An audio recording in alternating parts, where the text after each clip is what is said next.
പോർച്ചുഗീസുകാരുടെ ആഗമനവുമായി ബന്ധപ്പെട്ട് PSC പരീക്ഷകൾക്ക് ചോദിക്കുന്ന പ്രധാനപ്പെട്ട പോയിന്റുകളാണ് നോക്കുന്നത്. പോർച്ചുഗീസുകാരാണ് ഇന്ത്യയിലെത്തിയ ആദ്യത്തെ യൂറോപ്യൻ ശക്തിയാണ് പോർച്ചുഗീസുകാർ. ഇതിൽ ആദ്യമായി എത്തിയത് വാസ്കോഡ ഗാമയാണ്. അപ്പോൾ ആദ്യമായി ഇന്ത്യയിലെത്തിയ പോർച്ചുഗീസുകാരനാണ് വാസ്കോഡ ഗാമ.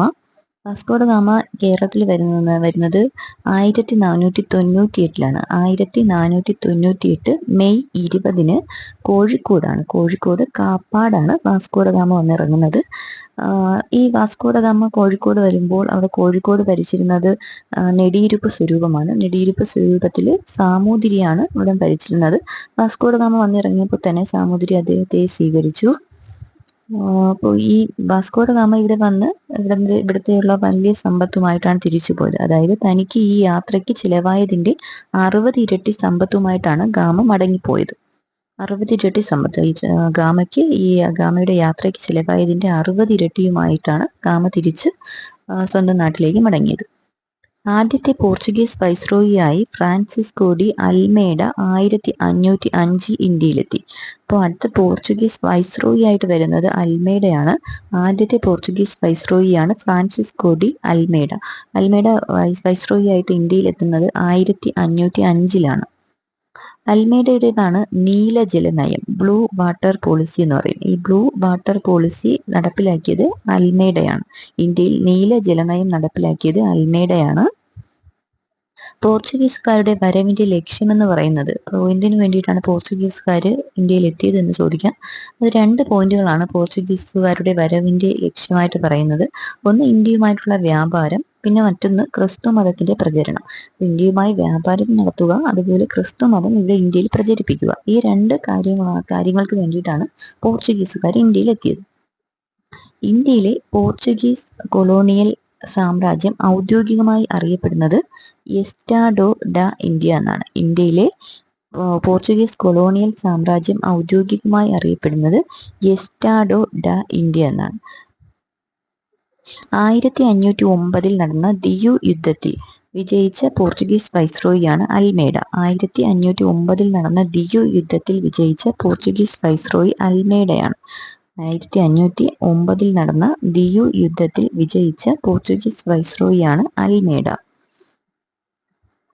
1510 ബിജപ്പൂർ സുൽത്താനിൽ നിന്നും ഗോവ പിടിച്ചെടുത്തത് അൽബുക്കർക്കാണ്. 1510 ബിജപ്പൂർ സുൽത്താനിൽ നിന്നും ഗോവ പിടിച്ചെടുത്തത് അൽബുക്കർക്കാണ്. അൽബുക്കർക്ക് ഗോവ പിടിച്ചെടുത്തത് 1510 പോർച്ചുഗീസുകാരുടെ തലസ്ഥാനം 1530 കൊച്ചിയിൽ നിന്നും ഗോവയിലേക്ക് മാറ്റിയത് നിനോ ഡി കുൻഹയാണ്. പോർച്ചുഗീസുകാരുടെ തലസ്ഥാനം 1530 കൊച്ചിയിൽ നിന്നും ഗോവയിലേക്ക് മാറ്റി. പോർച്ചുഗീസുകാർ ഒരു വാണിജ്യ ശക്തിയായി വളർന്നു വന്നെങ്കിലും അവർക്ക് അധികകാലം പിടിച്ചു നിൽക്കാനായില്ല. അപ്പോൾ പോർച്ചുഗീസുകാർ ഒരു വാണിജ്യ ശക്തിയായി വളർന്നു എങ്കിലും അവർക്ക് അധികകാലം ഇവിടെ പിടിച്ചു നിൽക്കാനായില്ല. അപ്പോൾ എന്തുകൊണ്ടായിരിക്കാം പോർച്ചുഗീസുകാർക്ക് ഇവിടെ പിടിച്ചു നിൽക്കാൻ കഴിയാത്തത്, അല്ലെങ്കിൽ പോർച്ചുഗീസുകാരുടെ പതനത്തിനുള്ള കാരണങ്ങൾ എന്തൊക്കെയാണെന്ന് നോക്കാം.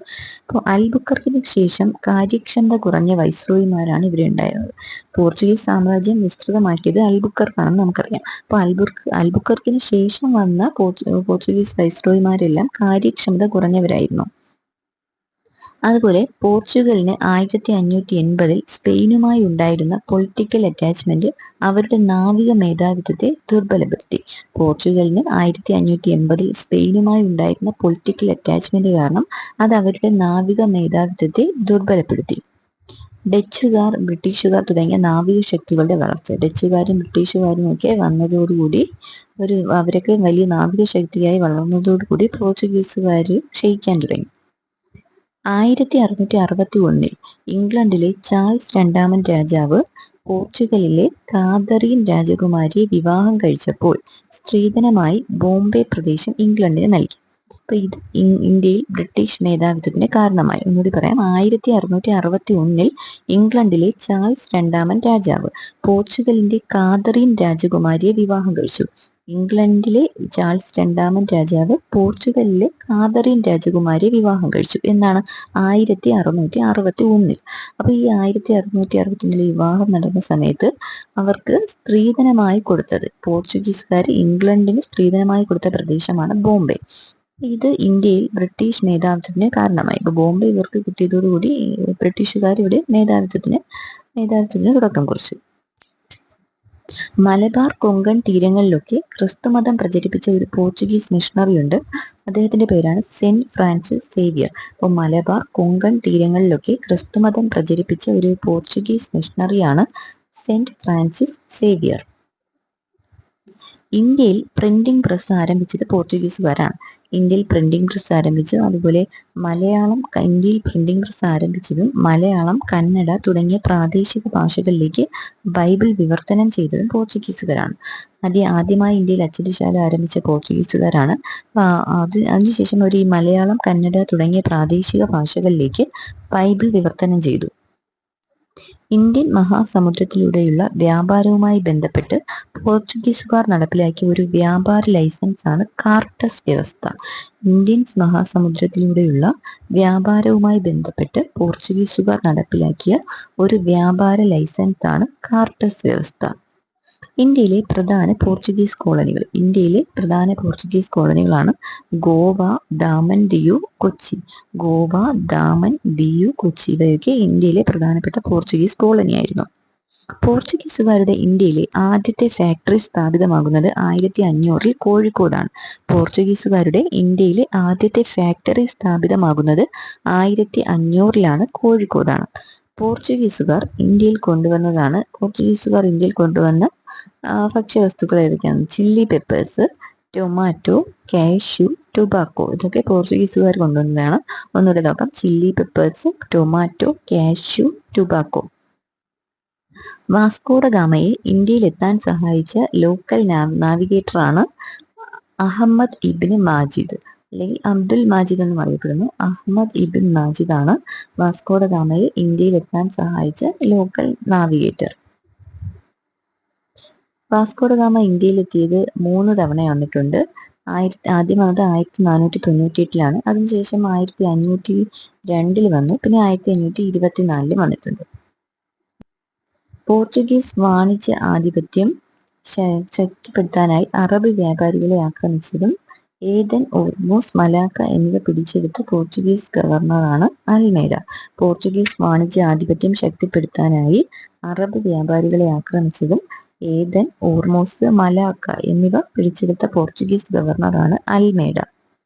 കപ്പലുകൾക്ക് വേണ്ടിയുള്ള പെർമിറ്റ് സിസ്റ്റം നടപ്പിലാക്കിയത് അൽബുക്കർക്കാണ്. കപ്പലുകൾക്ക് വേണ്ടിയിട്ടുള്ള ഒരു പെർമിറ്റ് സിസ്റ്റം നടപ്പാക്കിയത് അൽബുക്കർക്കാണ്. അൽബുക്കർക്ക് സതി നിരോധിക്കുകയും തദ്ദേശീയരെ വിവാഹം കഴിക്കാൻ പോർച്ചുഗീസുകാരെ പ്രേരിപ്പിക്കുകയും ചെയ്തു. പോർച്ചുഗീസ് ഇന്ത്യയിൽ സതി നിരോധിച്ചത് പോർച്ചുഗീസ് വൈസ്രോയിയാണ് അൽബുക്കർക്ക് സതി നിരോധിച്ചു. അതുമാത്രമല്ല, തദ്ദേശീയരെ വിവാഹം കഴിക്കാൻ വേണ്ടിയിട്ട് പോർച്ചുഗീസ് സൈന്യത്തെ പ്രേരിപ്പിക്കുകയും ചെയ്തു. 1534 ഹുമയൂണുമായുള്ള ഏറ്റുമുട്ടലിൽ ബഹദൂർ ഷാ പോർച്ചുഗീസുകാരുടെ സഹായം തേടി, അതായത് അൽബുക്കർക്കിന്റെ സഹായം തേടി. 1534 ഹുമയൂണുമായുള്ള ഏറ്റുമുട്ടലിൽ ബഹദൂർ ഷാ പോർച്ചുഗീസുകാരുടെ സഹായം തേടി. പ്രതിഫലമായി ബെസൈൻ ദ്വീപ് പോർച്ചുഗീസുകാർക്ക് ലഭിച്ചു. പോർച്ചുഗീസ് നിയന്ത്രണത്തിലായ ഇന്ത്യൻ പ്രദേശങ്ങളാണ് ഗോവ, മുംബൈ, ദാമൻ, ദിയു എന്നിവയൊക്കെ. പോർച്ചുഗീസുകാരുടെ ഇന്ത്യയിലെ പ്രധാന വ്യാപാര കേന്ദ്രങ്ങളാണ് മാംഗ്ലൂര്, കോഴിക്കോട്, കണ്ണൂർ, കൊച്ചി. പോർച്ചുഗീസുകാരുടെ ഇന്ത്യയിലെ പ്രധാന വ്യാപാര കേന്ദ്രങ്ങളാണ് മാംഗ്ലൂര്, അതുപോലെ കോഴിക്കോട്, കണ്ണൂര്, കൊച്ചി. ഇതൊക്കെ ഇന്ത്യയിൽ പോർച്ചുഗീസുകാരുടെ പ്രധാനപ്പെട്ട വ്യാപാര കേന്ദ്രങ്ങളായിരുന്നു. അതുമാത്രമല്ല, പശ്ചിമ ബംഗാളിലെ ഹുഗ്ലിയും അവരുടെ ഒരു വ്യാപാര കേന്ദ്രമായിരുന്നു. ആദ്യകാലങ്ങളിൽ അക്ബറുമായും ജഹാംഗീറുമായും ജസ്യൂട്ടുമാർക്ക് നല്ല ബന്ധമാണ് ഉണ്ടായിരുന്നത്. പോർച്ചുഗീസുമാർക്ക് ആദ്യകാലങ്ങളിൽ നമ്മുടെ മുഗൾ രാജാക്കന്മാരായ അക്ബർ, അതുപോലെ ജഹാംഗീറുമായിട്ടൊക്കെ നല്ല നിലയിലുള്ള ബന്ധമുണ്ടായിരുന്നു. പിന്നീട് 1608 ജഹാംഗീറിന്റെ സദസ്സിലേക്ക് ബ്രിട്ടീഷുകാരനായ ക്യാപ്റ്റൻ വില്യം ഹോക്കിൻസ് എത്തുകയും അതുപോലെ വ്യാപാര സൗകര്യങ്ങൾ നേടുകയും ചെയ്തു. അപ്പൊ ഇവര് പോർച്ചുഗീസുകാര് മുഗൾ രാജാക്കന്മാരുമായി നല്ല ബന്ധം പുലർത്തിയിരുന്നു. അപ്പൊ അങ്ങനെ ഇരിക്കുകയാണ് 1608 ജഹാംഗീറിന്റെ സദസ്സിലേക്ക് ആര് വരുന്നത്? ബ്രിട്ടീഷുകാരനായ ക്യാപ്റ്റൻ വില്യം ഹോക്കിൻസ് വരുന്നു. ക്യാപ്റ്റൻ വില്യം ഹോക്കിൻസ് വന്ന ശേഷം ഇവിടെ വ്യാപാര സൗകര്യങ്ങൾ നേടിയെടുക്കുകയും ചെയ്തു. പിന്നീട് ഇന്ത്യൻ സമുദ്രത്തിലെ പോർച്ചുഗീസുകാരുടെ മുഖ്യ എതിരാളിയായി ബ്രിട്ടീഷുകാർ മാറി. അപ്പൊ ഈ ബ്രിട്ടീഷുകാർ പിന്നീട് ഇവിടെ ഇന്ത്യയിൽ ശക്തി പ്രാപിക്കാൻ തുടങ്ങി. അങ്ങനെ അത് പോർച്ചുഗീസുകാരുടെ ഒരു മുഖ്യ എതിരാളിയായി ബ്രിട്ടീഷുകാർ മാറി.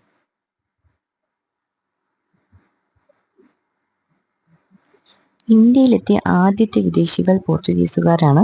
ഇന്ത്യയിൽ നിന്നും അവസാനമായി മടങ്ങിപ്പോയ വിദേശികളും പോർച്ചുഗീസുകാരാണ്. അപ്പോൾ പോർച്ചുഗീസുകാരെ കുറിച്ച് പറയുകയാണെങ്കിൽ ഇന്ത്യയിൽ എത്തിയ ആദ്യത്തെ വിദേശികൾ ഈ പോർച്ചുഗീസുകാരാണ്. ഇന്ത്യയിൽ നിന്നും അവസാനമായിട്ട് മടങ്ങിപ്പോയത് പോർച്ചുഗീസുകാരാണ്. പോർച്ചുഗീസുകാർ മലബാർ വ്യാപാരത്തിൽ അറബികൾക്കുണ്ടായിരുന്ന മേധാവിത്വം തകർത്തു. അപ്പോൾ ഇവിടെ പോർച്ചുഗീസുകാർ വരുന്നതിന് മുമ്പ് ഇവിടെ അറബികൾ ഉണ്ടായിരുന്നു. അറബികൾ ഈ കേരളവുമായി വ്യാപാര ബന്ധത്തിൽ ഏർപ്പെട്ടിരുന്നു. അപ്പോൾ പോർച്ചുഗീസുകാർ വന്നതോടുകൂടി മലബാർ വ്യാപാരത്തിൽ അറബികൾക്കുണ്ടായിരുന്ന ആ മേധാവിത്വം ഇവർ തകർത്തു. അറബികളേക്ക് ആക്രമിക്കാൻ തുടങ്ങി. പോർച്ചുഗീസുകാർ കോഴിക്കോട്, കണ്ണൂർ, കൊച്ചി, കൊല്ലം എന്നിവിടങ്ങളിലെ ഭരണാധികാരികളുമായി വ്യാപാര ഉടമ്പടിയിൽ ഏർപ്പെട്ടു. അപ്പോൾ പോർച്ചുഗീസുകാർ നമ്മുടെ ഇവിടെയുള്ള കോഴിക്കോട് സാമൂതിരിയുമായും അതുപോലെ കണ്ണൂർ രാജാവുമായും കൊച്ചി, കൊല്ലം എന്നിവിടങ്ങളിലെ രാജാക്കന്മാരുമായൊക്കെ വ്യാപാര ഉടമ്പടിയിൽ ഏർപ്പെട്ടു. ആരൊക്കെയായിട്ടാണ്? കോഴിക്കോട്, കണ്ണൂർ, കൊച്ചി, കൊല്ലം. കോഴിക്കോട്, കണ്ണൂർ, കൊച്ചി, കൊല്ലം എന്നിവിടങ്ങളിലെ ഭരണാധികാരികളുമായി പോർച്ചുഗീസുകാർ വ്യാപാര കരാറിൽ ഏർപ്പെട്ടു. മൂർ എന്നറിയപ്പെട്ടിരുന്നത് അറബികളാണ്. അറബികൾ അറിയപ്പെട്ടിരുന്ന മറ്റൊരു പേരാണ് മൂർ. മൂർ എന്നറിയപ്പെട്ടിരുന്നത് അറബികളാണ്. ഗാമയും സംഘവും യാത്ര പുറപ്പെട്ട 3 കപ്പലുകളാണ് Sao Gabriel, Sao Raphael, Berrio. അപ്പോൾ വാസ്കോഡ ഗാമയും സംഘവും വന്ന കപ്പലുകൾ 3 കപ്പലുകളായിട്ടാണ് അവർ വന്നത്. Sao Gabriel, Sao Raphael, Berrio. ഇതില് വാസ്കോഡ ഗാമ നിയന്ത്രിച്ചിരുന്ന കപ്പലാണ് സാവോ ഗബ്രിയേൽ. വാസ്കോഡ ഗാമ നിയന്ത്രിച്ചിരുന്ന കപ്പലാണ് സാവോ ഗബ്രിയേൽ. ഗാമയും സംഘവും മടങ്ങിപ്പോയത് 1498 നവംബറിലാണ്. വാസ്കോഡ ഗാമ അന്തരിച്ചത് 1524 ഡിസംബർ 24-നാണ്. വാസ്കോഡ ഗാമ അവസാനമായിട്ട് ഇന്ത്യയിൽ 3-ാമത്തെ തവണയായിട്ട് വരുന്നത് 1524-ലാണ്. അതേ വർഷം 1524 ഡിസംബർ 24-ന് മലമ്പനി ബാധിച്ചാണ് വാസ്കോഡ ഗാമ അന്തരിക്കുന്നത്. അപ്പോൾ ഈ വാസ്കോഡ ഗാമയുടെ ഭൗതിക ശരീരം ആദ്യം അടക്കം ചെയ്തത് കൊച്ചിയിലുള്ള സെന്റ് ഫ്രാൻസിസ് പള്ളിയിലാണ്. വാസ്കോഡ ഗാമയുടെ ഭൗതിക ശരീരം അടക്കം ചെയ്തത് കൊച്ചിയിലുള്ള സെന്റ് ഫ്രാൻസിസ് പള്ളിയിലാണ്. പിന്നീട് ഭൗതിക ശരീരം 1539-ൽ പോർച്ചുഗലിലേക്ക് കൊണ്ടുപോയി. ഈ അടക്കം ചെയ്ത ഭൗതിക ശരീരം പിന്നീട് 1539-ൽ പോർച്ചുഗലിലേക്ക് കൊണ്ടുപോയി. പോർച്ചുഗീസ് രാജാവിന്റെ പ്രതിനിധിയായി ഇന്ത്യയിലെത്തിയ ആദ്യ വ്യക്തിയാണ് അൽമേഡ. പോർച്ചുഗീസ് രാജാവിന്റെ പ്രതിനിധിയായിട്ട് ഇന്ത്യയിലെത്തിയ ആദ്യത്തെ വ്യക്തി അൽമേഡയാണ്. 1505-ലാണ്. അൽമേഡ ഇന്ത്യയിലെത്തുന്നത് 1505-ലാണ്. അതുമാത്രമല്ല പോർച്ചുഗീസ് രാജാവിന്റെ പ്രതിനിധിയായി ഇന്ത്യയിലെത്തിയ ആദ്യത്തെ വ്യക്തി അൽമേഡയാണ്. കണ്ണൂരിൽ സെന്റ് ആഞ്ചലോ കോട്ട നിർമ്മിച്ചത് അൽമേഡയാണ്. സെന്റ് ആഞ്ചലോ കോട്ട കണ്ണൂരിൽ നിർമ്മിച്ചത് പോർച്ചുഗീസുകാരനായ അൽമേഡയാണ്. അൽബുക്കർക്ക് ഇന്ത്യയിലെത്തിയത് 1509-ലാണ്. അൽബുക്കർക്ക് ഇന്ത്യയിലെത്തിയത് 1509-ലാണ്. അതുപോലെ പറങ്കികൾ എന്നറിയപ്പെട്ടിരുന്നത് പോർച്ചുഗീസുകാരാണ്. പോർച്ചുഗീസുകാരുടെ മറ്റൊരു പേരാണ് പറങ്കികൾ. പറങ്കികൾ എന്നറിയപ്പെട്ടിരുന്നത് പോർച്ചുഗീസുകാരാണ്. 6-ാമത്തെ പോർച്ചുഗീസ് വൈസ്രോയിയാണ് നമ്മുടെ വാസ്കോഡ ഗാമ. വാസ്കോഡ ഗാമ 6-ാമത്തെ പോർച്ചുഗീസ് വൈസ്രോയിയാണ്. വാസ്കോഡ ഗാമ 6-ാമത്തെ പോർച്ചുഗീസ് വൈസ്രോയിയാണ്. വാസ്കോഡ ഗാമയ്ക്ക് ശേഷം വൈസ്രോയി ആയത് ഹെൻറിക് ഡി മെനസസ് ആണ്. അതായത് 1524 മുതൽ 1526 വരെ പോർച്ചുഗീസ് വൈസ്രോയി ആയിരുന്നത് ഹെൻറിക് ഡി മെനസസ്. വാസ്കോഡ ഗാമയ്ക്ക് ശേഷം പോർച്ചുഗീസ് വൈസ്രോയി ആയിരുന്നു ഹെൻറിക് ഡി മെനസസ്. പോർച്ചുഗീസുകാർ ചാലിയം കോട്ട നിർമ്മിച്ചത് 1531-ലാണ്.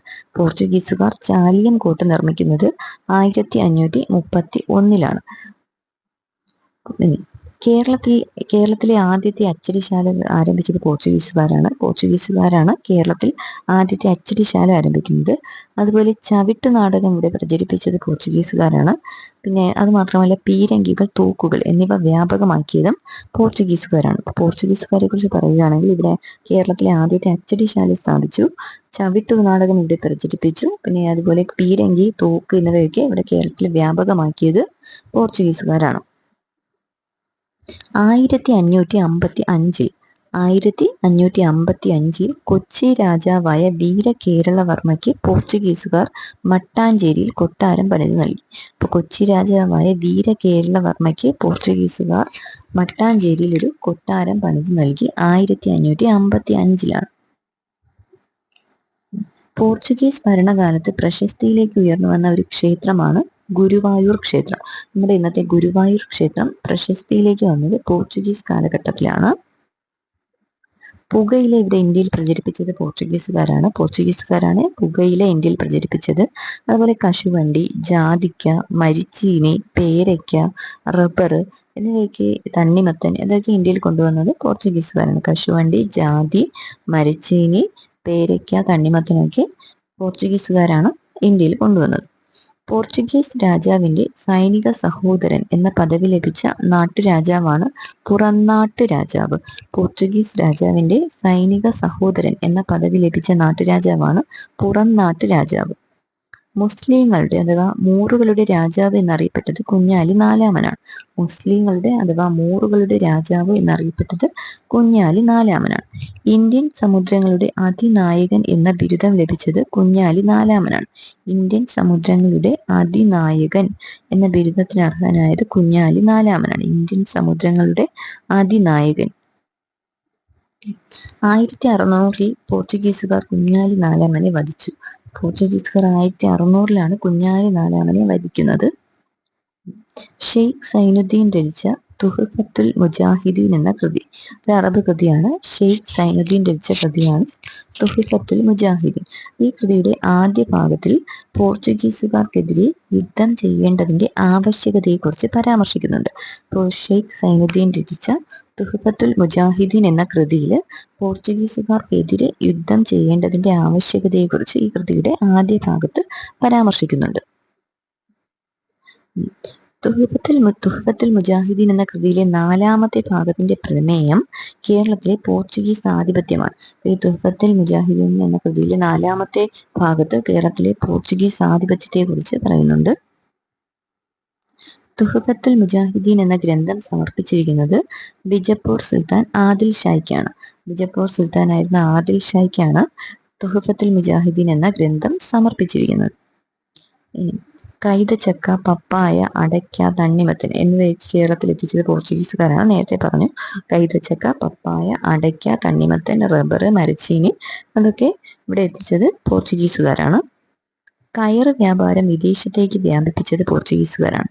കയർ വ്യാപാരം വിദേശത്തേക്ക് വ്യാപിപ്പിച്ചത് പോർച്ചുഗീസുകാരാണ്.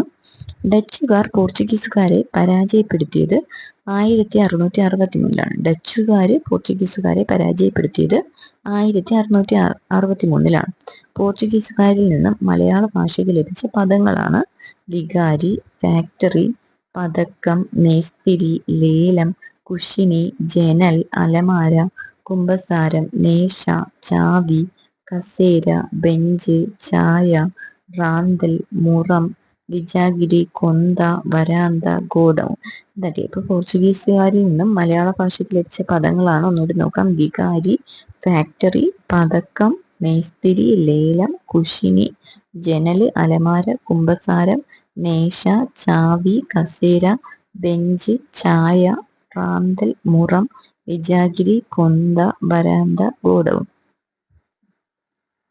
1453 ഓട്ടോമൻ തുർക്കികൾ കോൺസ്റ്റാന്റിനോപ്പിൾ പിടിച്ചെടുത്തത് മൂലമാണ് യൂറോപ്യന്മാർക്ക് ഇന്ത്യയിലേക്ക് പുതിയ കടൽ മാർഗം കണ്ടുപിടിക്കേണ്ടി വന്നത്. അപ്പോൾ 1453 ഓട്ടോമൻ തുർക്കികൾ കോൺസ്റ്റാന്റിനോപ്പിൾ പിടിച്ചെടുക്കുന്നത്.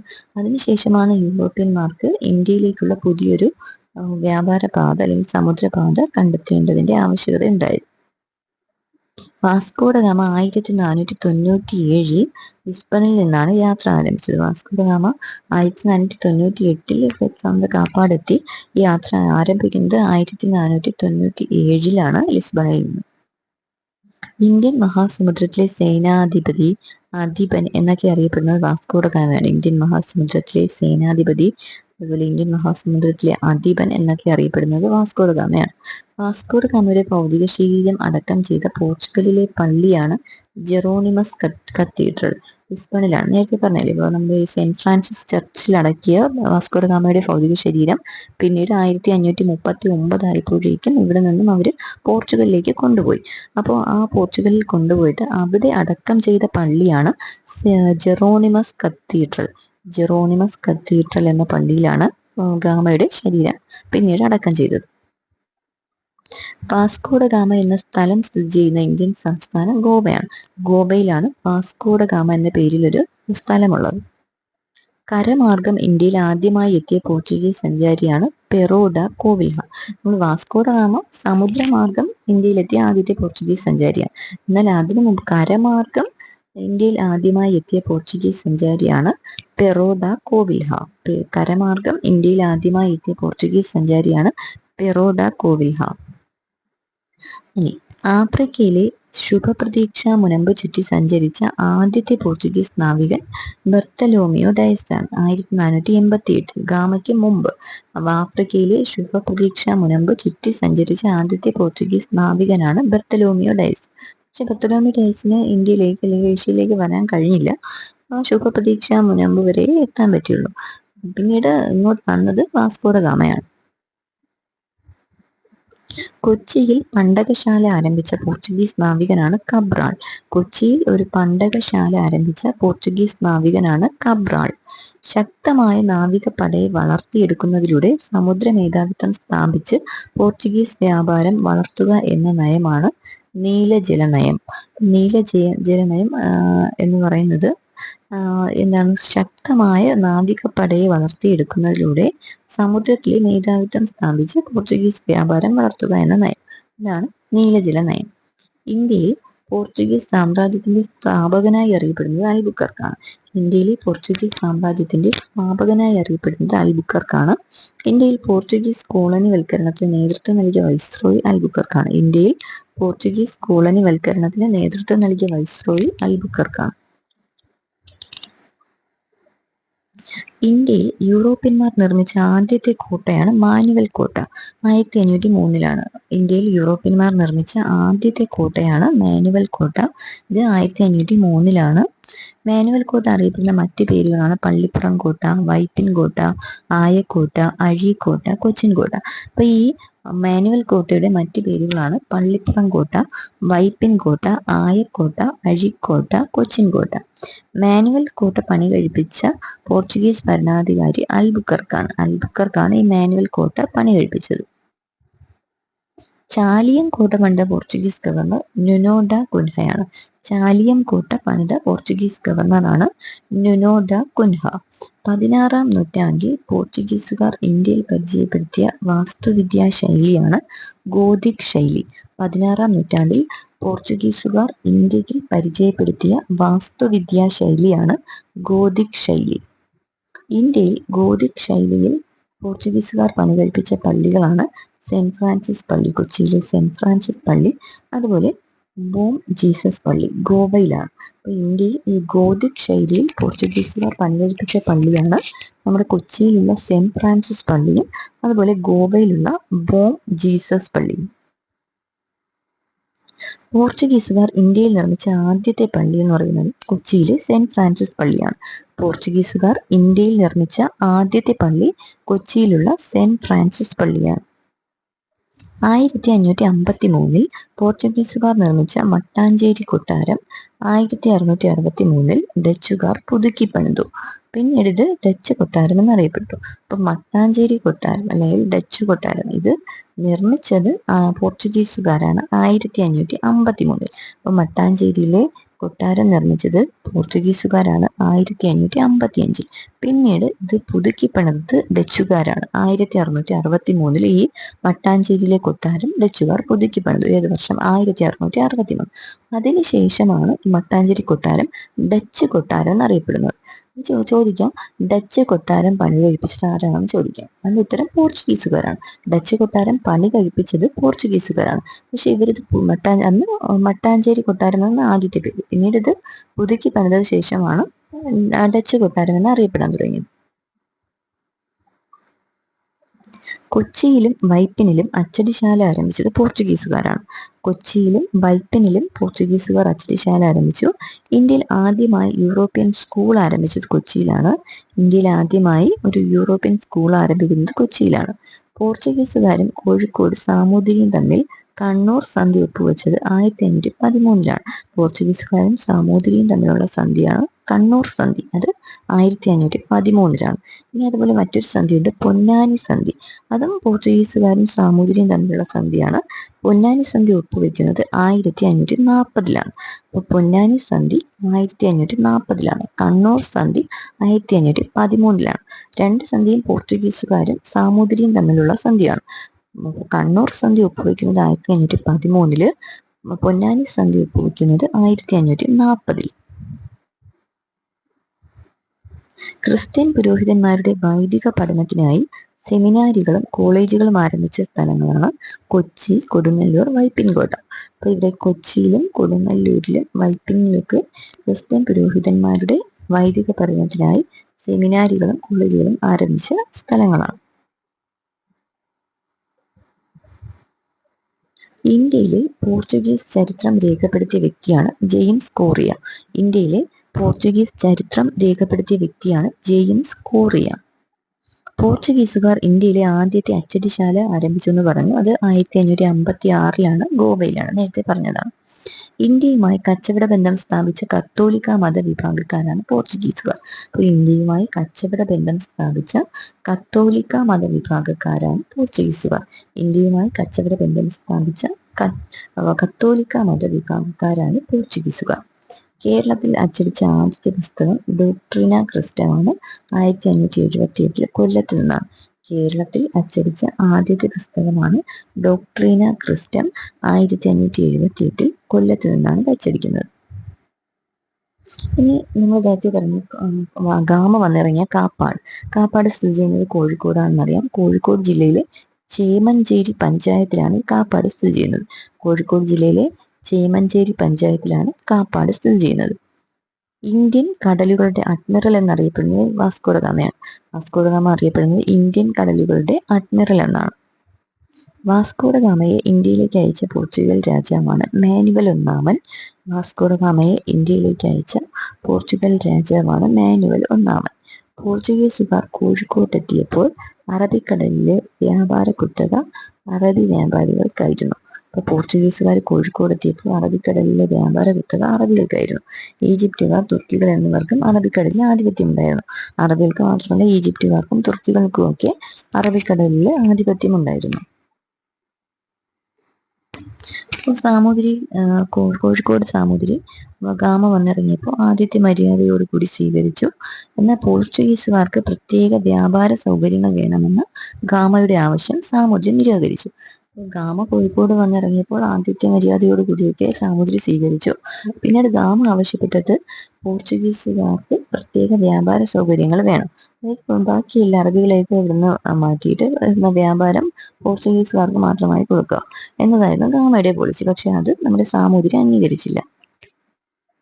അതിനുശേഷം കണ്ണൂർ ഭരിച്ചിരുന്ന കോലത്തിരി രാജാവുമായി വ്യാപാര വാണിജ്യ കരാറിൽ ഏർപ്പെട്ട ഗാമയും കൂട്ടരും തങ്ങളുടെ കപ്പലുകളിൽ ചരക്ക് നിറച്ച് 1499 പോർച്ചുഗലിലേക്ക് മടങ്ങി. അപ്പോൾ കോഴിക്കോട് സാമൂതിരി ഈ ആവശ്യം നിരാകരിച്ചപ്പോൾ നേരെ കണ്ണൂർ വന്നു. കോലത്തിരി രാജാവുമായി കരാറിലൊക്കെ ഏർപ്പെട്ടു. അതിനുശേഷം ഇവിടുന്ന് നല്ല സ്വത്തുമായി, അതായത് യാത്രയ്ക്ക് ചിലവായതിന്റെ 60 ഇരട്ടി സ്വത്തുമായിട്ട് 1499 പോർച്ചുഗലിലേക്ക് ഗാമ മടങ്ങി. കേരളത്തിൽ വാസ്കോ ഡ ഗാമയോടൊപ്പം എത്തിയ മറ്റൊരു പോർച്ചുഗീസ് സഞ്ചാരിയാണ് അൽവാരോസ് വെൻഹോഫ്. അപ്പോൾ ഗാമ വന്നപ്പോൾ ഗാമയുടെ കൂടെ ഉണ്ടായിരുന്ന മറ്റൊരു പോർച്ചുഗീസ് സഞ്ചാരിയാണ് അൽവാരോസ് വെൻഹോഫ്. ഗാമയുടെ പിൻഗാമിയായി 1500 ഇന്ത്യയിലെത്തിയ കബ്രാള് അറബി വ്യാപാരികളുമായി നിരന്തരം ഏറ്റുമുട്ടി. അപ്പോൾ ഗാമയ്ക്ക് ശേഷം പിന്നീട് 1500 വന്നത് കബ്രാളാണ്. കബ്രാള് അറബികളുമായി ഏറ്റുമുട്ടൽ ഉണ്ടാക്കി. കബ്രാളിന്റെ പ്രതിനിധിയായി കോഴിക്കോട് സാമൂതിരിയുടെ സദസ്സിലെത്തിയ വ്യക്തിയാണ് ഐറസ് കോറിയ. അപ്പൊ ഈ കബ്രാളിന്റെ പ്രതിനിധിയായിട്ട് കോഴിക്കോട് സാമൂതിരിയുടെ സദസ്സിലെത്തിയ വ്യക്തിയാണ് ഐറസ് കോറിയ. ബ്രസീൽ കണ്ടെത്തിയത് കബ്രാളാണ് ബ്രസീൽ കണ്ടെത്തിയത്. മിശ്ര കോളനി സമ്പ്രദായം നടപ്പാക്കിയത് അൽബുക്കർക്കാണ്. യൂറോപ്യൻ സൈന്യത്തിൽ ആദ്യമായി ഇന്ത്യക്കാരെ ഉൾപ്പെടുത്തിയത് അൽബുക്കർക്കാണ് നമ്മുടെ യൂറോപ്യൻ സൈന്യത്തിൽ ആദ്യമായിട്ട് ഇന്ത്യക്കാരെ ഉൾപ്പെടുത്തിയത്. ഇനി കോഴിക്കോട് നഗരത്തെ ആക്രമിച്ച പോർച്ചുഗീസ് വൈസ്രോയി അൽബുക്കർക്കാണ്. കോഴിക്കോട് നഗരത്തെ ആക്രമിച്ച പോർച്ചുഗീസ് വൈസ്രോയിയാണ് അൽബുക്കർക്ക്. ഇന്ത്യയിൽ വെച്ച് അന്തരിച്ച ആദ്യ പോർച്ചുഗീസ് വൈസ്രോയി അൽബുക്കർക്കാണ്. 1515 ഗോവയിൽ വെച്ചാണ് അൽബുക്കർക്ക് അന്തരിക്കുന്നത്. ഇന്ത്യയിൽ വെച്ച് അന്തരിച്ച ആദ്യത്തെ പോർച്ചുഗീസ് വൈസ്രോയി ആരാണെന്ന് ചോദിക്കാം. അത് അൽബുക്കർക്കാണ്. 1515 അന്തരിക്കുന്നു ഗോവയിൽ വെച്ച്. പോർച്ചുഗീസ് ഇന്ത്യയുടെ യഥാർത്ഥ സ്ഥാപകൻ എന്നറിയപ്പെടുന്നത് നമ്മുടെ അൽബുക്കർക്കാണ്. അൽബുക്കർക്കാണ് പോർച്ചുഗീസ് ഇന്ത്യയുടെ യഥാർത്ഥ സ്ഥാപകൻ എന്നറിയപ്പെടുന്നത്. ഇനി ഗാമയുടെ കപ്പൽ ഒരു കവിതയാണ്. ഗാമയുടെ കപ്പൽ എന്ന കവിത രചിച്ചത് പി കുഞ്ഞിരാമൻ നായരാണ്. ഗാമയുടെ കപ്പൽ എന്ന കവിത രചിച്ചത് പി കുഞ്ഞിരാമൻ നായർ. വേറൊരു പുസ്തകമുണ്ട്, the career and legend of Vasco da Gama. ഈ പുസ്തകം എഴുതിയത് സഞ്ജയ് സുബ്രഹ്മണ്യമാണ്. The career and legend of Vasco da Gama. The career and legend of Vasco da Gama എന്ന പുസ്തകം രചിച്ചത് സഞ്ജയ് സുബ്രഹ്മണ്യമാണ്. ലോകം ചുറ്റി സഞ്ചരിച്ച ആദ്യത്തെ നാവികനാണ് മെഗല്ലൻ. പോർച്ചുഗീസുകാരനായ മെഗല്ലനാണ് ലോകം ചുറ്റി സഞ്ചരിച്ച ആദ്യത്തെ നാവികൻ. ഈ പസഫിക് സമുദ്രത്തിന് ആ പേര് നൽകിയത് മെഗല്ലനാണ്. പസഫിക് സമുദ്രത്തിന് ആ പേര് നൽകിയത് മെഗല്ലനാണ്. 1599 ഗോവയിലെ ആർച്ച് ബിഷപ്പായിരുന്ന അലക്സിസ് ഡി മെനസസിന്റെ അധ്യക്ഷതയിൽ എറണാകുളത്തെ ഉദയംപൂർ മാർത്താമറിയം പള്ളിയിൽ വെച്ച് നടന്ന ചരിത്ര പ്രസിദ്ധമായ സമ്മേളനമാണ് ഉദയംപേരൂർ സുനഹദോസ്. ഉദയംപേരൂർ സുനഹദോസ് പരീക്ഷകളിലേക്ക് ചോദിക്കുന്ന പ്രധാനപ്പെട്ട ഒരു പോയിന്റാണ്. അത് ഉദയംപേരൂർ സുനഹദോസ് എന്ന് പറയുന്ന ഒരു സമ്മേളനമാണ്, ഒരു ക്രൈസ്തവ സമ്മേളനമാണ്.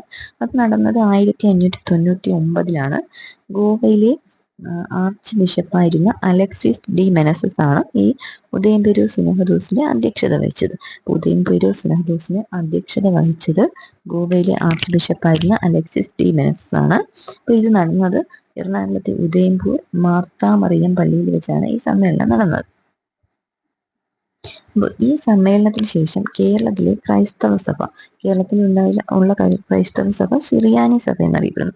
ഈ സമ്മേളനത്തിന് ശേഷം കേരളത്തിലെ സുറിയാനി സഭയെ ബാബിലോണിയൻ പാത്രിയാർക്കീസിന്റെ ആധിപത്യത്തിൽ നിന്നും റോമിലെ പോപ്പിന്റെ ആധിപത്യത്തിലായി.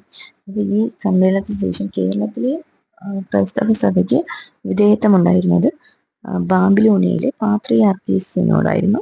പക്ഷെ ഈ സമ്മേളനത്തിന് ശേഷം ഈ കേരളത്തിലെ ക്രൈസ്തവ സഭ ഈ ബാബിലോണിയയിലെ പാത്രിയാർക്കീസിന്റെ ആധിപത്യത്തിൽ നിന്ന് റോമിലെ പോപ്പിന്റെ കീഴിലായി. റോമിലെ പോപ്പിന്റെ കീഴിലായതാണ് ഉദയംപേരൂർ സുനഹദോസ് വഴിയാണ് കേരളത്തിലെ ക്രൈസ്തവ സഭ റോമിലെ പോപ്പിന്റെ ആധിപത്യത്തിന് കീഴിലായത്. അപ്പൊ ഇത് കേരളത്തിലെ ക്രിസ്ത്യാനികൾക്ക് ഇഷ്ടപ്പെട്ടില്ല. അപ്പൊ അതിനെതിരെ നടന്ന ഇതാണ് കൂനൻ കുരിശ് പ്രതിജ്ഞ. അതായത് കേരളത്തിലെ ക്രിസ്ത്യാനികൾക്കിടയിൽ വ്യക്തമായ പിളർപ്പുണ്ടാക്കിയതാണ് കൂനൻ കുരിശ് പ്രതിജ്ഞ. ഇത് നടന്നത് 1653 കൂനൻ കുരിശ് പ്രതിജ്ഞ നടക്കുന്നത് 1653. ഈ ബാബിലോണിയയിൽ നിന്ന് വന്ന സുറിയാനി ബിഷപ്പായ അഹറ്റല്ലയെ പോർച്ചുഗീസുകാർ വധിച്ചതിൽ ക്ഷുഭിതരായ സുറിയാനി ക്രിസ്ത്യാനികൾ മട്ടാഞ്ചേരി പള്ളിയിൽ ഒത്തുകൂടി. അവിടുത്തെ പഴയ കുരിശിൽ, ഈ കൂനൻ കുരിശിൽ പിടിച്ച് പോർച്ചുഗീസുകാരെയും ലാറ്റിൻ ബിഷപ്പുമാരെയും ഇനിമേലിൽ അനുസരിക്കുകയില്ലെന്ന് പ്രതിജ്ഞ എടുത്തു. ഇതാണ് കൂനൻ കുരിശ് പ്രതിജ്ഞ. അപ്പൊ ഈ ബാബിലോണിയയിൽ നിന്നൊരു പ്രതിനിധി, സുറിയാനി ബിഷപ്പിന്റെ പേരാണ് അഹറ്റല്ല. ഇന്ത്യയിൽ വന്ന സമയത്ത് പോർച്ചുഗീസുകാർ വധിച്ചു. ബാബിലോണിയയിൽ നിന്ന് വന്ന സുറിയാനി ബിഷപ്പായ അഹറ്റല്ലയെ പോർച്ചുഗീസുകാർ വധിച്ചു. അതിൽ പ്രകോപിതരായ കേരളത്തിലെ സുറിയാനി ക്രിസ്ത്യാനികൾ മട്ടാഞ്ചേരിയിലുള്ള പള്ളിയിൽ ഒത്തുകൂടിയിട്ട് അവിടെ ഒരു വലിയൊരു കുരിശുണ്ടായിരുന്നു, ഒരു കൂനൻ കുരിശ്. അവിടുത്തെ പഴയ കുരിശിൽ പിടിച്ച് പോർച്ചുഗീസുകാരെയും ലാറ്റിൻ ബിഷപ്പുമാരെയും ഇനിമേലിൽ അനുസരിക്കുകയില്ലെന്ന് പ്രതിജ്ഞ എടുത്തു. ഇതാണ് കൂനൻ കുരിശ് പ്രതിജ്ഞ എന്നറിയപ്പെടുന്നത്. കൂനൻ കുരിശ് പ്രതിജ്ഞ നടക്കുന്നത് 1600 ഏത് വർഷമാണ് കൂനൻ കുരിശ് പ്രതിജ്ഞ നടക്കുന്നത്? 1653.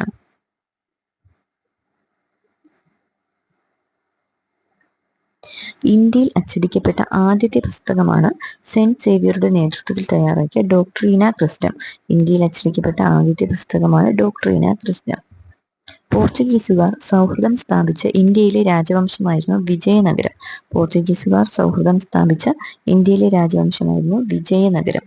മട്ടാഞ്ചേരിയിൽ ആദ്യത്തെ ജൂതപ്പള്ളി സ്ഥാപിച്ചത് പോർച്ചുഗീസുകാരാണ്. 1567.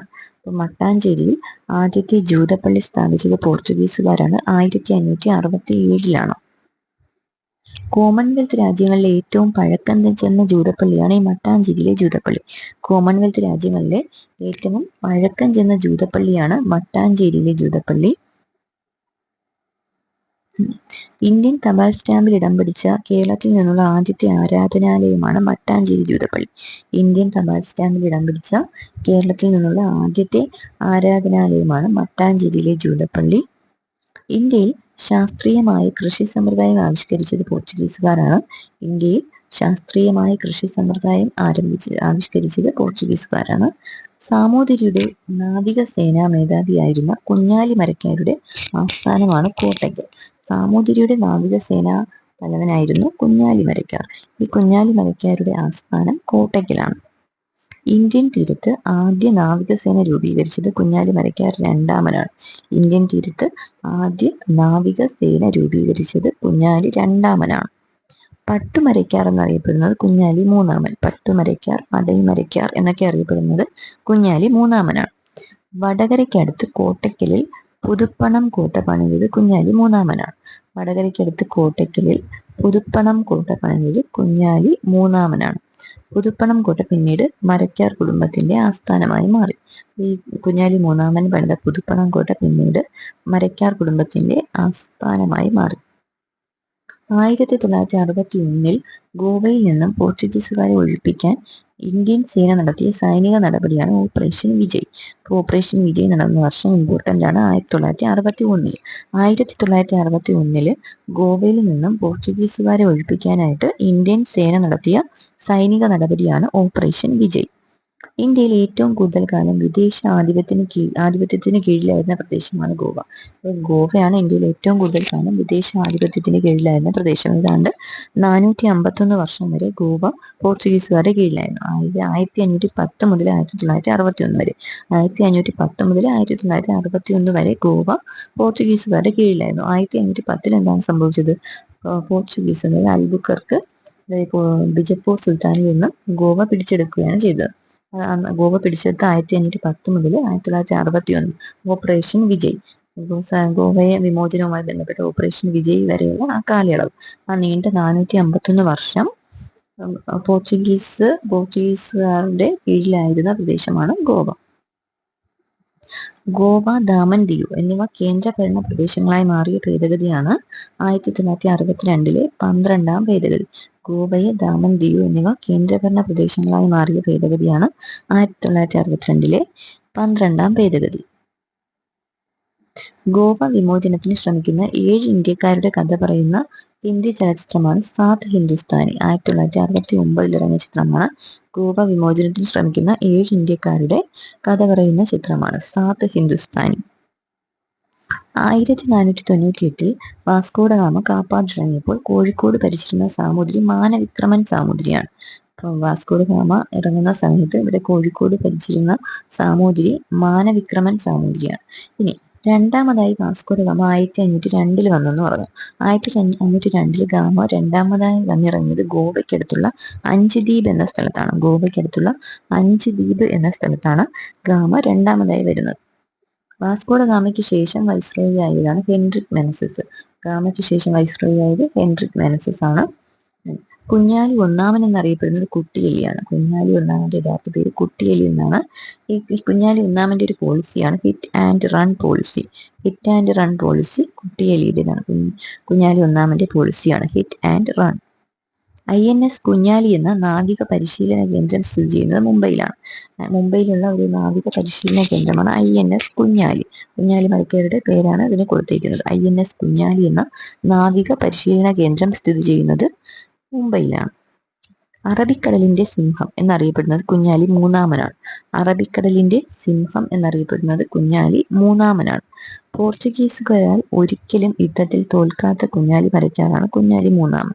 കുഞ്ഞാലി മൂന്നാമനെ ഒരിക്കലും ഇതുവരെയും പോർച്ചുഗീസുകാര് പരാജയപ്പെടുത്തിയിട്ടില്ല. പോർച്ചുഗീസുകാരാൽ ഒരിക്കലും യുദ്ധത്തിൽ തോൽക്കാത്ത കുഞ്ഞാലിയാണ് കുഞ്ഞാലി മൂന്നാമൻ. ചാലിയം കോട്ടയുടെ ആക്രമണ വിജയവുമായി ബന്ധപ്പെട്ട് ഖാസി മുഹമ്മദ് രചിച്ച അറബി കാവ്യമാണ് ഫത്ഹുൽ മുബീൻ. ചാലിയം കോട്ടയുടെ ആക്രമണ വിജയവുമായി ബന്ധപ്പെട്ട് ഖാസി മുഹമ്മദ് രചിച്ച അറബി കാവ്യമാണ് ഫത്ഹുൽ മുബീൻ. ഹിന്ദുവിനും മുസൽമാനും വേണ്ടി ഒരുപോലെ പോരാടുന്ന ഹിന്ദുവായിട്ടുള്ള രാജാവിനെ കണ്ടുപഠിക്കുക സുൽത്താൻമാർ എന്ന് ഫത്ഹുൽ മുബീനിൽ ഖാസി മുഹമ്മദ് സാമൂതിരിയെ കുറിച്ച് പ്രതിപാദിക്കുന്നുണ്ട്. മുഹിയുദ്ദീൻ മാല എന്ന കാവ്യം രചിച്ചത് ഖാസി മുഹമ്മദാണ്. ഖാസി മുഹമ്മദാണ് ഫത്ഹുൽ മുബീൻ രചിച്ചതെന്ന് പറഞ്ഞു. അതുപോലെ മുഹിയുദ്ദീൻ മാല എന്ന കാവ്യം രചിച്ചത് ഖാസി മുഹമ്മദാണ്. കേരളത്തിലെ ആദ്യത്തെ ചരിത്ര ഗ്രന്ഥം എന്ന് വിശേഷിപ്പിക്കപ്പെടുന്ന അറബി ഗ്രന്ഥമാണ് തുഹ്ഫത്തുൽ മുജാഹിദീൻ. കേരളത്തിലെ ആദ്യത്തെ ചരിത്ര ഗ്രന്ഥം എന്ന് വിശേഷിപ്പിക്കപ്പെടുന്ന അറബി ഗ്രന്ഥമാണ് തുഹ്ഫത്തുൽ മുജാഹിദീൻ. കുഞ്ഞാലി മരക്കാർ സ്മാരകം സ്ഥിതി ചെയ്യുന്നത് ഇരിങ്ങലാണ്. കുഞ്ഞാലി മരക്കാർ സ്മാരകം സ്ഥിതി ചെയ്യുന്നത് ഇരിങ്ങലാണ്. കുഞ്ഞാലി നാലാമന്റെ പേരാണ് മുഹമ്മദ് നാലാമൻ. കുഞ്ഞാലി നാലാമൻ എന്നറിയപ്പെടുന്നത് മുഹമ്മദ് നാലാമനാണ്. ഇങ്ങനെ കാർട്ടസ് എന്ന വാക്കിൽ നിന്ന് മലയാളത്തിൽ ഉണ്ടായ പദമാണ് കടലാസ്. നമ്മൾ നേരത്തെ പറഞ്ഞു കാർട്ടസ് വ്യവസ്ഥ പോർച്ചുഗീസുകാർ നടപ്പിലാക്കിയതാണ്. ഈ കാർട്ടസ് എന്ന പദത്തിൽ നിന്നും മലയാളത്തിൽ ഉണ്ടായ പദമാണ് കടലാസ്. ഡച്ചുകാർ പോർച്ചുഗീസുകാരിൽ നിന്നും കൊച്ചി പിടിച്ചെടുത്തത് 1663-ലാണ്. അപ്പോൾ പോർച്ചുഗീസുകാരിൽ നിന്നും ഡച്ചുകാർ കൊച്ചി പിടിച്ചെടുത്തു. അത് 1663-ലാണ്. ഏറ്റവും കൂടുതൽ കാലം ഇന്ത്യയിൽ ഉണ്ടായിരുന്ന യൂറോപ്യന്മാർ പോർച്ചുഗീസുകാരാണ്. ഏറ്റവും കൂടുതൽ കാലം ഇന്ത്യയിൽ ഉണ്ടായിരുന്ന യൂറോപ്യന്മാർ പോർച്ചുഗീസുകാരാണ്. വാസ്കോഡ ഗാമയുടെ കപ്പൽ നങ്കൂരമിട്ടത് ചേമഞ്ചേരി പഞ്ചായത്തിലെ പന്തലായനി കൊല്ലം കടപ്പുറത്താണ്. ആദ്യമായി വാസ്കോഡ ഗാമ 1498 മെയ് 20 വന്നെന്ന് പറഞ്ഞു. അപ്പോൾ ആ സമയത്ത് ഗാമയുടെ കപ്പൽ നങ്കൂരമിട്ടത് ചേമഞ്ചേരി പഞ്ചായത്തിലെ പന്തലായനി കൊല്ലം എന്ന കടപ്പുറത്താണ്. ഈ പന്തലായനി കൊല്ലം പ്രദേശം ഇപ്പോൾ അറിയപ്പെടുന്നത് കൊയിലാണ്ടി എന്നാണ്. പന്തലായനി കൊല്ലം പ്രദേശം ഇപ്പോൾ കൊയിലാണ്ടി എന്നറിയപ്പെടുന്നു. വാസ്കോഡ ഗാമ കോഴിക്കോട് എത്തുമ്പോൾ കോഴിക്കോട് ഭരിച്ചിരുന്ന രാജവംശം നെടിയിരുപ്പ് സ്വരൂപമാണ്. നമ്മൾ സാമൂതിരിയുടെ രാജവംശം നെടിയിരുപ്പ് സ്വരൂപമാണ് ഗാമ കോഴിക്കോട് എത്തുമ്പോൾ അവിടെ ഭരിച്ചിരുന്നത്. ഏഷ്യയുടെ ചരിത്രത്തിൽ വാസ്കോഡ ഗാമ യുഗത്തിന് തുടക്കം എന്ന് വിശേഷിപ്പിച്ചത്. അതായത് വാസ്കോഡ ഗാമ വന്ന ശേഷം പിന്നീട് ഇവിടെ ഒരു പോർച്ചുഗീസ് സാമ്രാജ്യം സ്ഥാപിക്കാൻ ചെയ്തു. അതിനെല്ലാം ചേർത്ത് ഏഷ്യയുടെ ചരിത്രത്തിൽ വാസ്കോഡ ഗാമ യുഗത്തിന് തുടക്കം എന്ന് വിശേഷിപ്പിച്ചത് സർദാർ KM പണിക്കറാണ്. സർദാർ KM പണിക്കറാണ് ഏഷ്യയുടെ ചരിത്രത്തിൽ വാസ്കോഡ ഗാമ യുഗത്തിന് തുടക്കം എന്ന് വിശേഷിപ്പിച്ചത്. പോർച്ചുഗീസുകാർ കോഴിക്കോടിനെ കാലേക്കുറ്റെന്നും കാപ്പാടിനെ കാപ്പിയ എന്നും വിളിച്ചിരുന്നു. അപ്പോൾ പോർച്ചുഗീസുകാർ കോഴിക്കോടിനെ വിളിച്ചിരുന്നത് കാലേക്കുറ്റ് എന്നാണ്. നമ്മുടെ കാലിക്കട്ട് എന്ന അർത്ഥത്തിൽ കാലേക്കുട്ട് എന്നാണ് കാപ്പാടിനെ വിളിച്ചിരുന്നത്. പോർച്ചുഗീസുകാർ കോഴിക്കോടിനെ വിളിച്ചിരുന്നത് കാലേക്കുട്ട് എന്നാണ്. കാപ്പാടിനെ കാപ്പിയ എന്ന് വിളിച്ചിരുന്നത്. കാപ്പിയ എന്നാണ്. കബ്രാളിന് ശേഷം വന്ന പോർച്ചുഗീസുകാരനാണ് ജാവോഡ നോവ. കബ്രാളിന് ശേഷം വന്ന പോർച്ചുഗീസുകാരനാണ് ജാവോഡ നോവ. കോഴിക്കോട് കൊച്ചിയെ ആക്രമിച്ചത് 1503-ലാണ്. കോഴിക്കോട് കൊച്ചിയെ ആക്രമിച്ച വർഷമാണ് 1503. കോഴിക്കോട് കൊച്ചിയെ ആക്രമിച്ചതിനെ തുടർന്ന് കൊച്ചി രാജാവ് അഭയം തേടിയ ക്ഷേത്രമാണ് ഇളങ്ങുന്നപ്പുഴ ക്ഷേത്രം. കോഴിക്കോട് കൊച്ചിയെ ആക്രമിച്ചെന്ന് പറഞ്ഞു. കോഴിക്കോട് കൊച്ചിയെ ആക്രമിച്ചതിനെ തുടർന്ന് കൊച്ചി രാജാവ് അഭയം തേടിയ ക്ഷേത്രമാണ് ഇളങ്ങുന്നപ്പുഴ ക്ഷേത്രം. പള്ളിപ്പുറം കോട്ട പണി കഴിപ്പിച്ചത് 1503-ലാണ്. നേരത്തെ പറഞ്ഞു. ഇന്ത്യയിലെ ആദ്യത്തെ പോർച്ചുഗീസ് വൈസ്രോയിയായി അൽമേഡ 1505 നിയമിതനായി. 1508 മിർ ഹുസൈന്റെ നേതൃത്വത്തിൽ ഈജിപ്ഷ്യൻ നാവികപ്പട അൽമേഡയെ പരാജയപ്പെടുത്തി. അപ്പോൾ 1508 അൽമേഡയെ പരാജയപ്പെടുത്തിയത് ഈജിപ്ഷ്യൻ നാവികപ്പട. ആരുടെ നേതൃത്വത്തിലുള്ള? മിർ ഹുസൈന്റെ നേതൃത്വത്തിലുള്ള ഈജിപ്ഷ്യൻ നാവികപ്പട. മിർ ഹുസൈന്റെ ഈജിപ്ഷ്യൻ നാവികപ്പട 1508 അൽമേഡയെ പരാജയപ്പെടുത്തി. അൽബുക്കർക്കിന്റെ പിൻഗാമി. അൽബുക്കർക്ക് പോർച്ചുഗീസ് സാമ്രാജ്യത്തിന്റെ യഥാർത്ഥ സ്ഥാപകൻ എന്നൊക്കെ അറിയപ്പെടുന്ന അൽബുക്കർക്കിന്റെ പിൻഗാമിയാണ് ലോപ്പോസോറസ്. അൽബുക്കർക്കിന്റെ പിൻഗാമിയാണ് ലോപ്പോസോറസ്. കുഞ്ഞാലി നാലാമനെ വധിച്ച പോർച്ചുഗീസുകാരനാണ് ആൻഡ്രേ ഫൊർട്ടഡോവ്. കുഞ്ഞാലി നാലാമനെ വധിച്ച പോർച്ചുഗീസുകാരനാണ്, ക്രൂരമായി വധിക്കുകയാണ് ചെയ്തത് കുഞ്ഞാലി നാലാമനെ വധിച്ച പോർച്ചുഗീസുകാരനാണ് ആൻഡ്രേ ഫൊർട്ടഡോവ്. ആൻഡ്രേ ഫൊർട്ടഡോവ് ആണ് കുഞ്ഞാലി നാലാമനെ വധിച്ച പോർച്ചുഗീസുകാരൻ.